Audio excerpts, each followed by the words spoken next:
100.5. Son las 7 en punto de la mañana. Buenos días, dominicanos, dominicanas, ciudadanos y ciudadanas del mundo.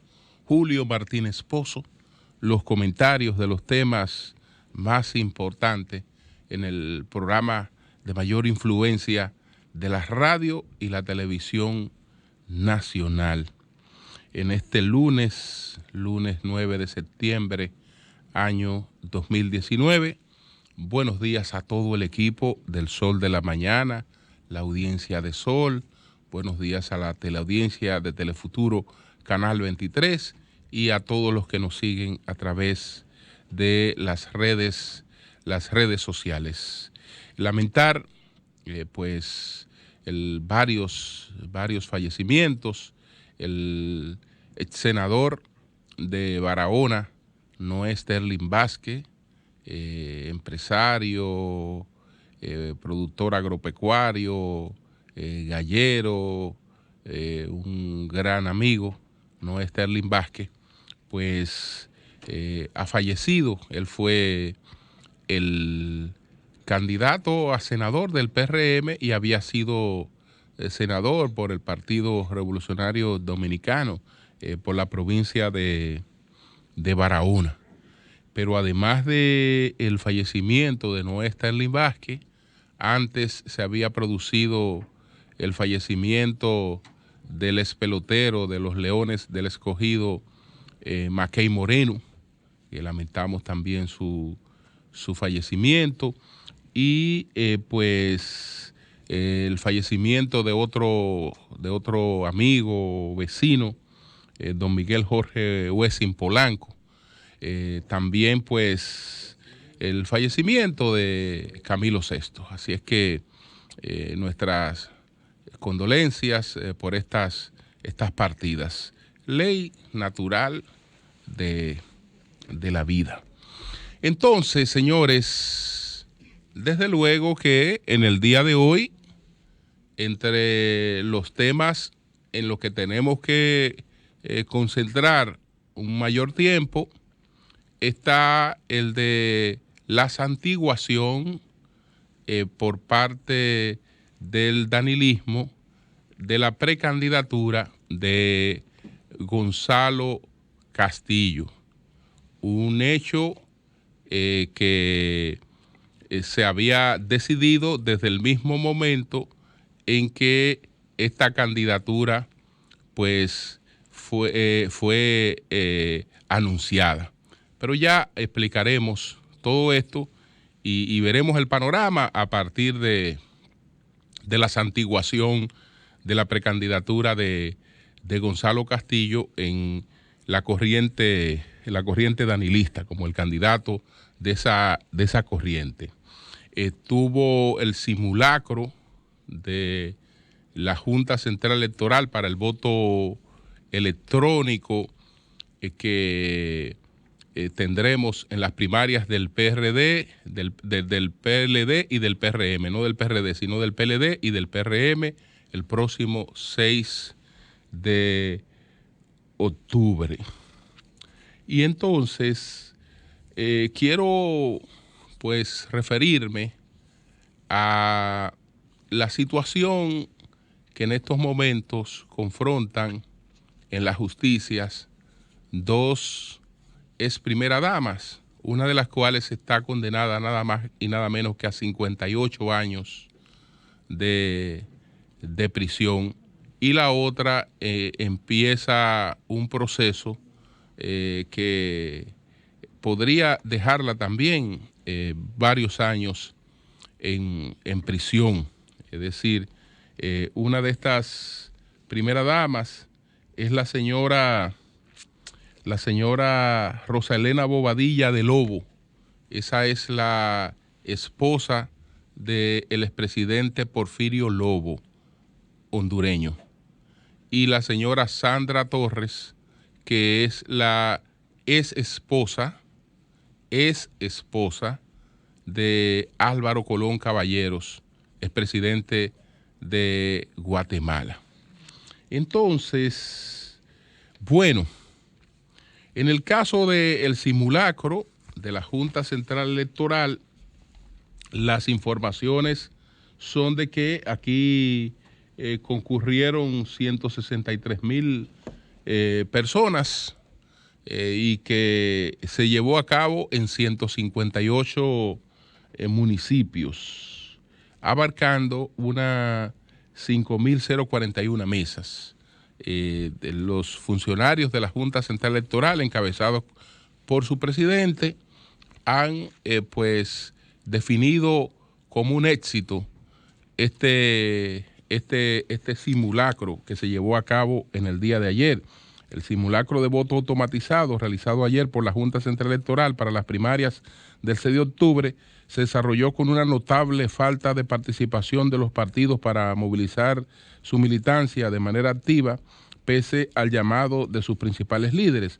Esto quedó demostrado con la poca participación que hubo en 5,401 mesas de votación que habilitó la Junta Central Electoral. Bueno, lo que pasa es que los partidos pueden invitar y pueden exhortar a la gente a que participe, pero ya movilización masiva implica una inversión de recursos y entonces esos partidos que van a hacer primarias el 6 de octubre, desde luego que están reservando su logística para la gran movilización del 6 de octubre. Difícilmente podían hacer una movilización importante ayer y otra movilización importante el 6 de octubre. Entonces, esto de todas maneras se trata de un simulacro y eso es muy importante. Es muy importante porque más o menos se permite que algunas fallas técnicas se detecten a tiempo, que se vea cómo fue la forma de llegar estos equipos a cada uno de estos centros, cuáles fueron los inconvenientes que se presentaron, y todas esas cosas se pueden prever.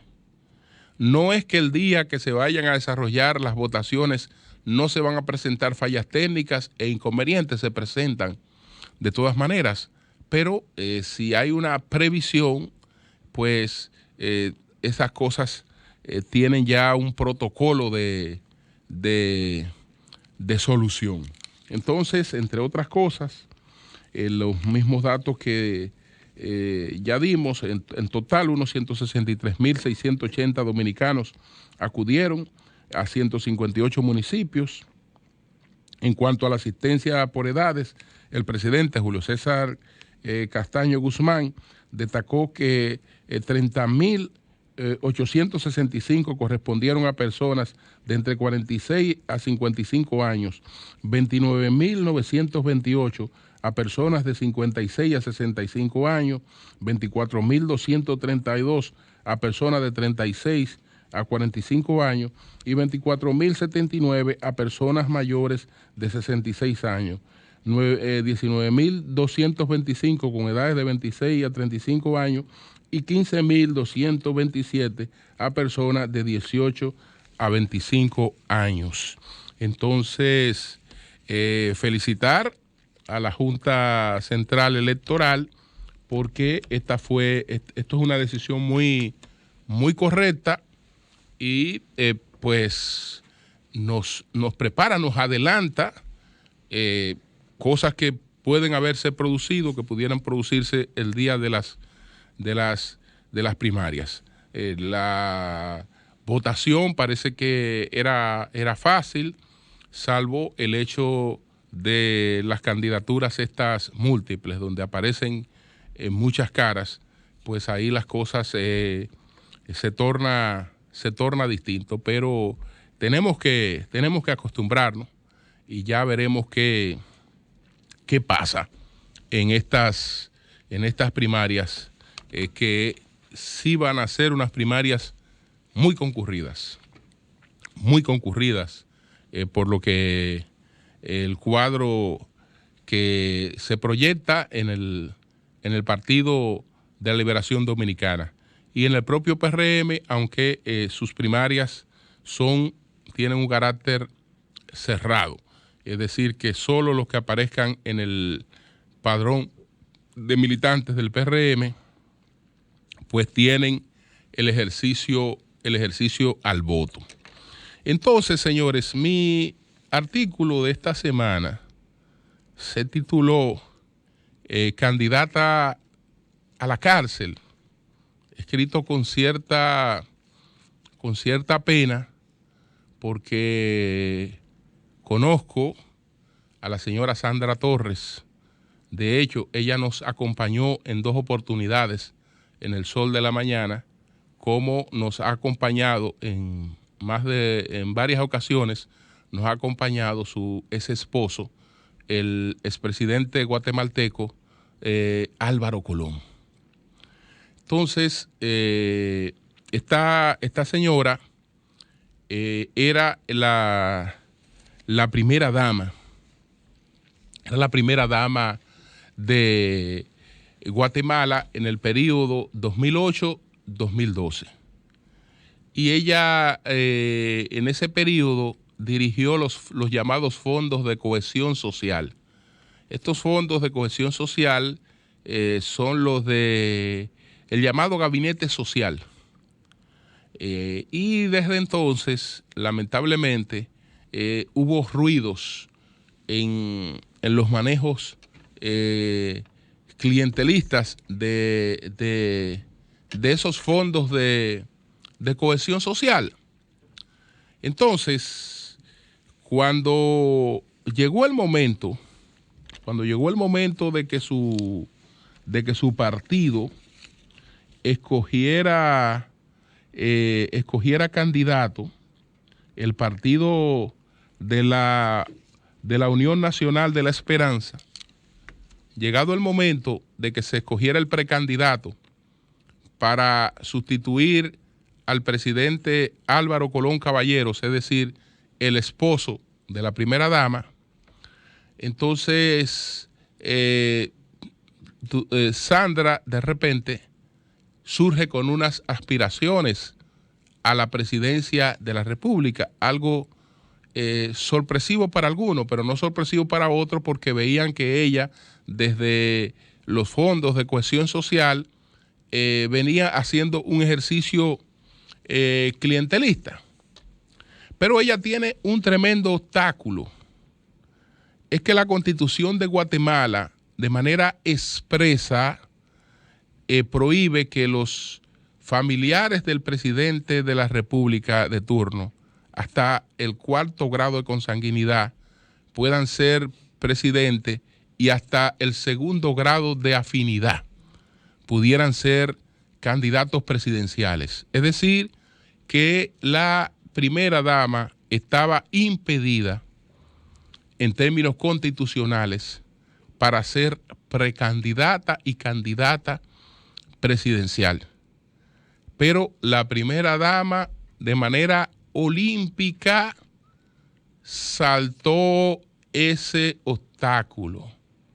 Los que puedan, que se busquen aquel discurso muy emotivo en el que una mujer llorando explica cómo ama a su marido, cómo ama a su familia, pero decide divorciarse del marido para casarse con el pueblo. Es decir, ella rompe su matrimonio para ir como candidata de su partido, porque constitucionalmente estaba impedida de hacerlo de la otra manera. Entonces se presentó como candidata presidencial, pero en la segunda ronda, pues Jimmy Morales, que no era un político, sino que tenía un programa de entretenimiento en la televisión y era un predicador evangélico, le ganó las elecciones presidenciales en la primera vez que ella se presentó como candidata. Después, para las próximas elecciones, ella volvió a correr como candidata presidencial y estando ubicada siempre a la cabeza de las preferencias, resultó también que en una segunda ronda se quedó a mitad de camino y el presidente actual, el señor Yamatei, le ganó las elecciones. Y ahora, entonces, unas semanas después, ella ha sido apresada por fondos que recibió y no declaró en los aportes, sobre todo que tienen que ver con su segunda campaña, y ahí tiene una situación muy difícil que trató de evadir, hablando de problemas de salud y de una serie de cosas que han sido totalmente descartados. Es decir, que ella está en un proceso expuesta a por lo menos 10 años de prisión y a la anulación de su partido. Entonces, en esa situación, en otra situación, en una situación distinta, pero ya incluso con condena judicial, está la señora del presidente Lobo, de Porfirio Lobo, la señora Rosa Elena Bonilla de Lobo. Para peor suerte del presidente Lobo, hay que recordar que el hijo del presidente Lobo, que se llama Fabio Porfirio Lobo, él fue apresado en Haití y extraditado hacia los Estados Unidos porque en el gobierno de su padre y fuera del gobierno de su padre, lo que usó fue las instancias de poder para transportar drogas hacia los Estados Unidos. Es decir, el hijo está preso y condenado en los Estados Unidos y la mujer condenada a 58 años de cárcel en Honduras. Ella tiene, estamos hablando de varios cargos. 11 delitos cometidos actuando como primera dama, 11 delitos, y que abarcan 3 cargos de apropiación ilícita de fondos públicos y 8 por comisión de fraudes. Y asimismo, Saúl Escobar, el secretario del despacho de la primera dama, está condenado a 48 años de cárcel. Esas son cosas que están ahí en el ejercicio de la política, la vemos como cosas muy aisladas, como cosas que ocurren en otra parte, y eso no tiene, pensamos, nada que ver con nuestra realidad, aunque ya después de lo que ocurrió con el caso Odebrecht y lo que está ocurriendo en América Latina con el caso Odebrecht, debemos saber que nada se queda sin ser ventilado judicialmente en el futuro. Y que estos espejos son aleccionadores, que la política es un laboratorio social que va aportando lecciones constantes. Para el que la quiera ver, ahí están. El que no la quiera ver, que se siga haciendo el ciego. Entonces vamos a la santiguación de Gonzalo Castillo como aspirante que va a representar el danilismo frente a Leonel Fernández en la contienda de primarias del 6 de octubre. ¿Cuándo se decidió que Gonzalo Castillo era el representante, era el delfín del danilismo? Como dije hace un tiempo, era el buey con el que el danilismo había decidido arar en la contienda frente a Leonel Fernández. Desde luego que eso no se decidió a raíz de las encuestas, o que eso no se decidió ahora cuando se fue a un hotel a hacer ese anuncio. Esa decisión se adoptó desde el mismo momento en que se lanzó la candidatura de Gonzalo Castillo. Es decir, es evidente con las cosas que ocurrieron inmediatamente después del lanzamiento de esa candidatura que ya sectores importantes del danilismo, no sé si llamarle el danilismo económico o el danilismo del poder o lo que fueren, habían decidido claramente cuál era el candidato, el precandidato que iba a competir con Leonel Fernández. Porque tan pronto se produjo la irrupción de Gonzalo Castillo en el escenario, hubo pues una variación de ese escenario que lo hacía incompetible, el escenario. Es decir, no había espacio ya para una competencia en las condiciones en las que esa competencia se había planeado, se había previsto. Es decir, en el terreno en el que un grupo de aspirantes pues procurarían los apoyos políticos necesarios, harían sus actividades de cara a la sociedad para buscar apoyos públicos, etcétera, y luego esos candidatos serían sometidos a una medición. Con la irrupción de Gonzalo Castillo, la medición ya carecía de sentido porque hubo inmediatamente el reflejo de que ya esa era una decisión, incontrovertible. Había salido el carro sin freno al que se refirió Jacobo Masluta en una oportunidad. Es decir, ya ahí lo que se había previsto en principio no tenía sentido. Y la pregunta es, ¿cómo no tener sentido someterse a una evaluación, someterse a una medición? Porque la medición se supone que es un terreno en el que todos vamos en igualdad de condiciones y uno va a salir más favorecido por la preferencia de los electores. Pero eso es así en términos, si vemos las cosas en términos espontáneos. No, la medición es una cuenta de ahorro.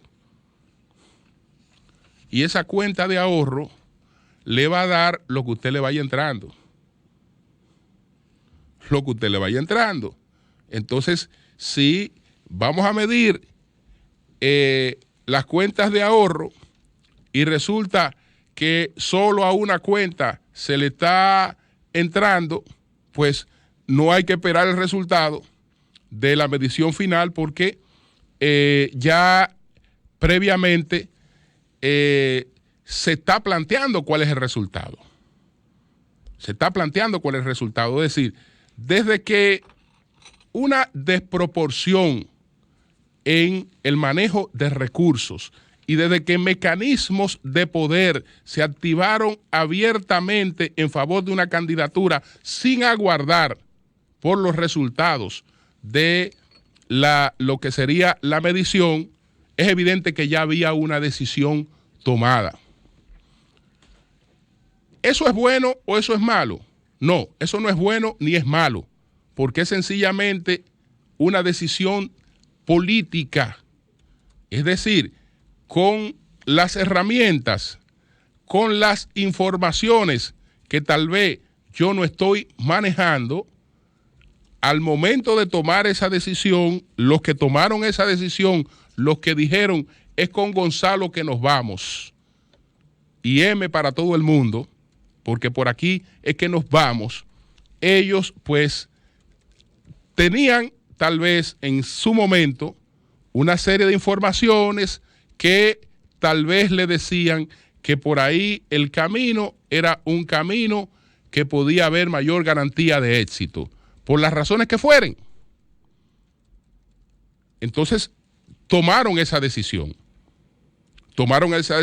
y per se la decisión política no es mala ni es buena, es una decisión política.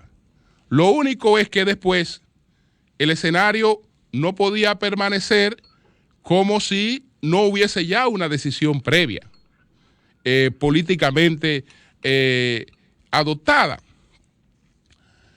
Los precandidatos, de manera temprana, los precandidatos que ya estaban corriendo de manera temprana, se percataron de que ya el espacio no era un espacio competitivo.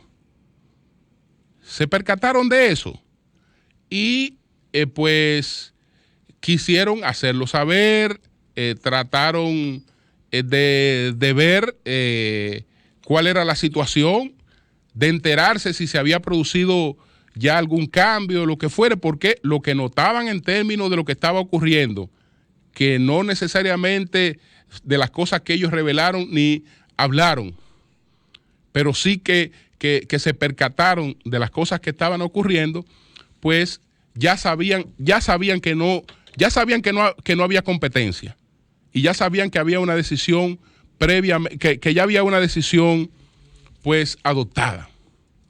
Pero resulta que en la política usted no puede partir solamente de suposiciones, usted tiene que tratar de comprobar la información. Y aquí doy una revelación.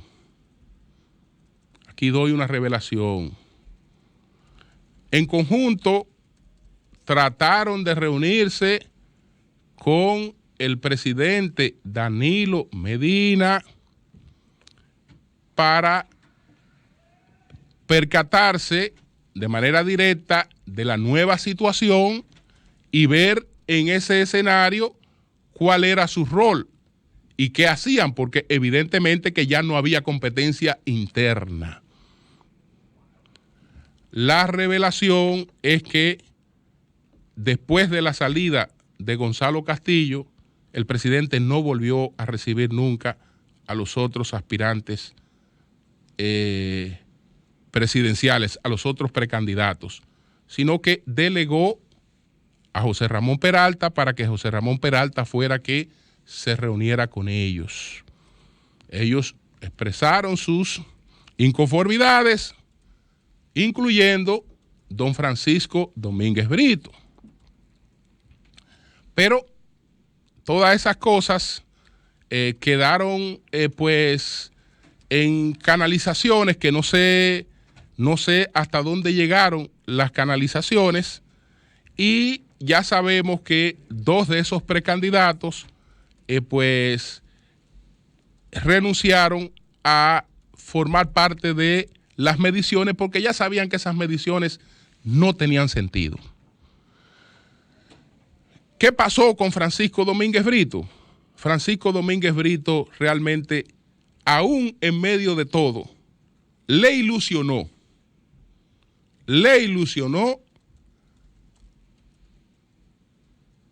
que ganaba las encuestas.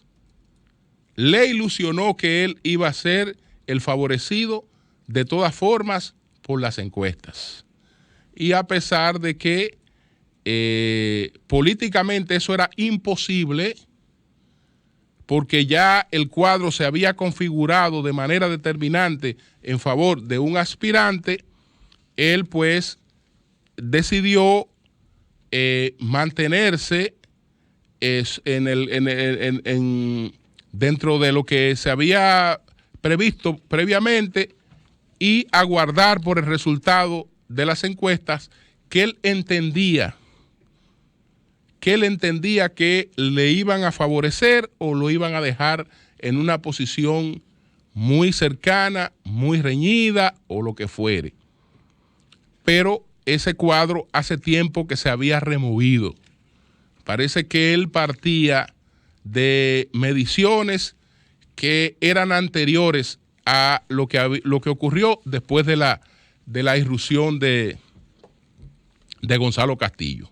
Entonces, como él se sometió a las encuestas, yo creo que él actuó de manera correcta cuando él ha planteado que como persona de palabra, pues se acoge a los resultados de esa encuesta.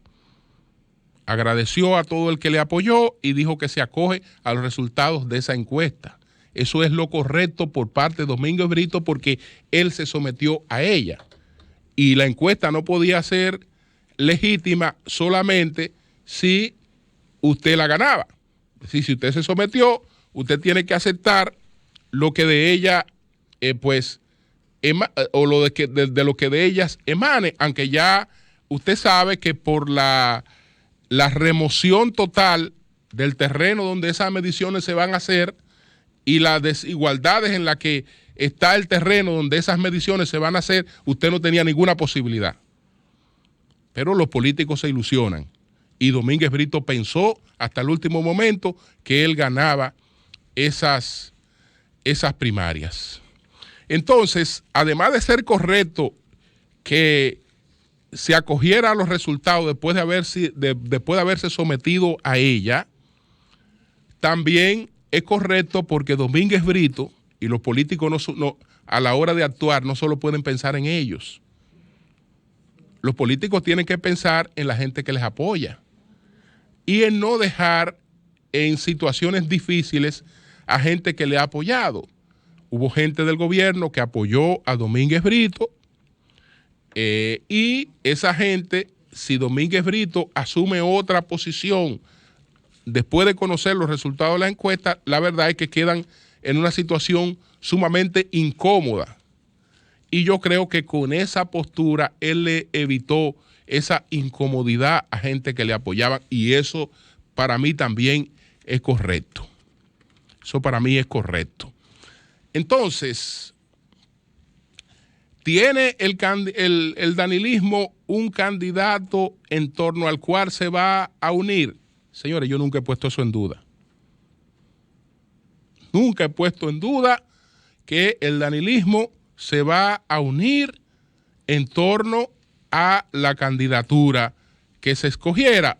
Y ya previamente sabemos que estaba escogida la candidatura de Gonzalo Castillo y que eso se santiguó ahora en el proceso de culminación de las encuestas y del punto de vista de los que llevaron esta planeación, se puede decir que las cosas le salieron bien. Le salieron bien porque el único ruido que podía tener este proceso lo representaba Domínguez Brito. Ahí no había posibilidad de ruido por ninguna otra parte porque los otros precandidatos estaban ya comprometidos a legitimar lo que ya ellos sabían que se había decidido.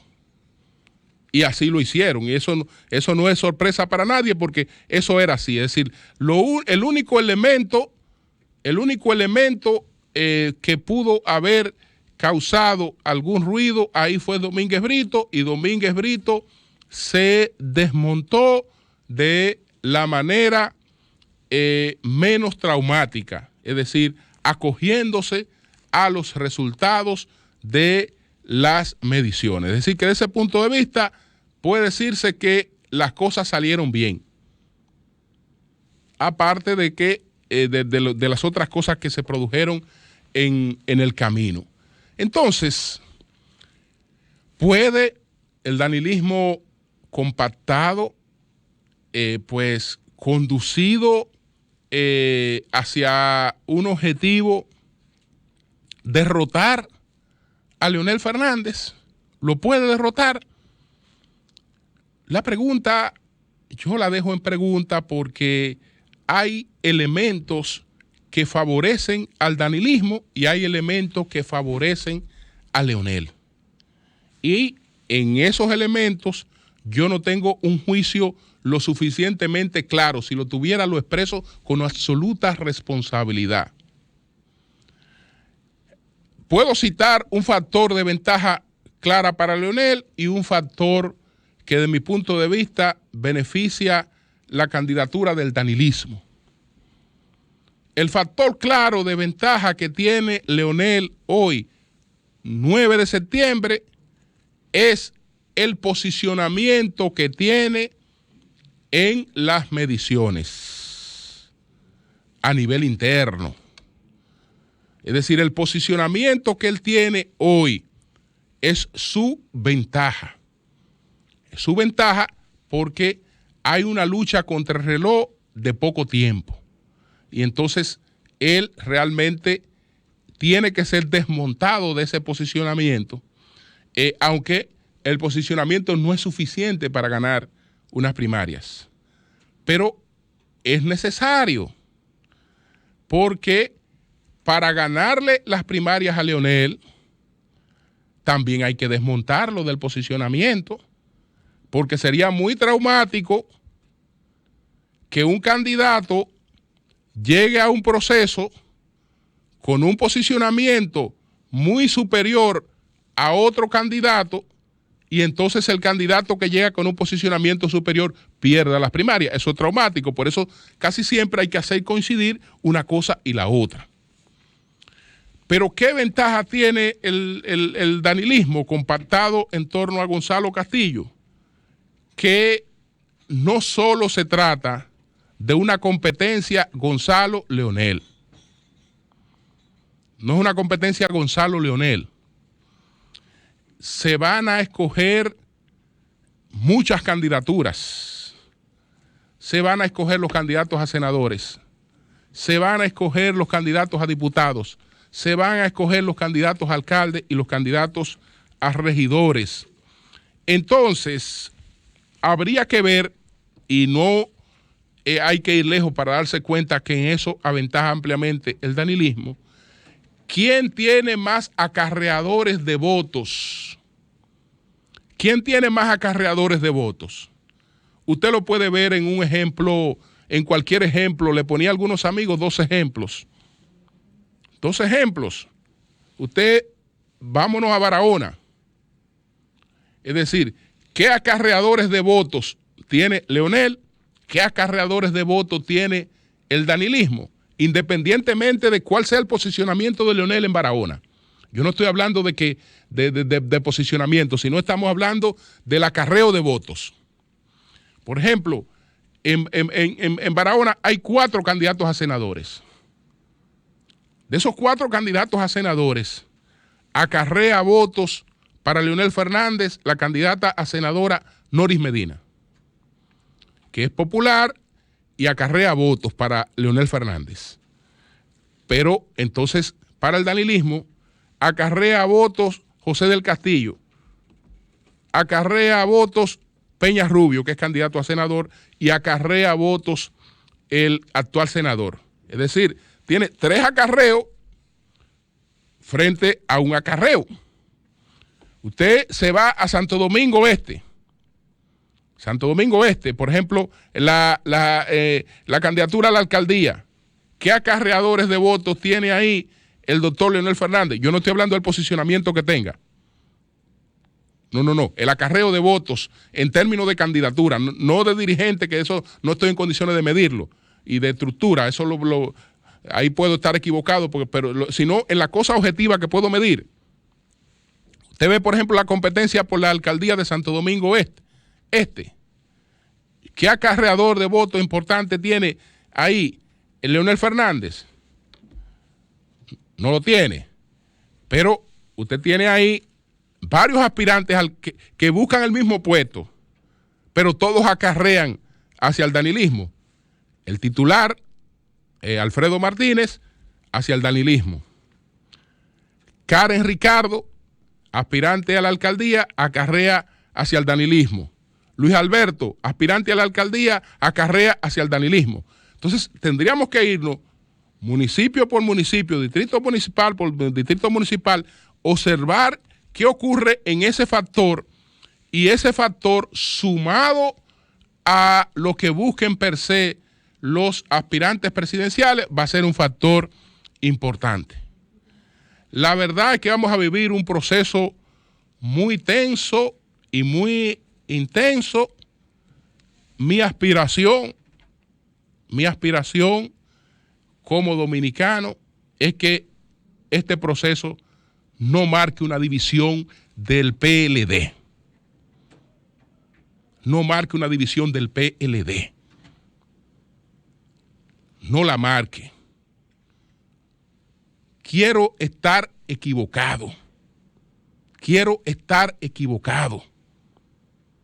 Pero el panorama se me pinta sumamente preocupante. Cambio y fuera.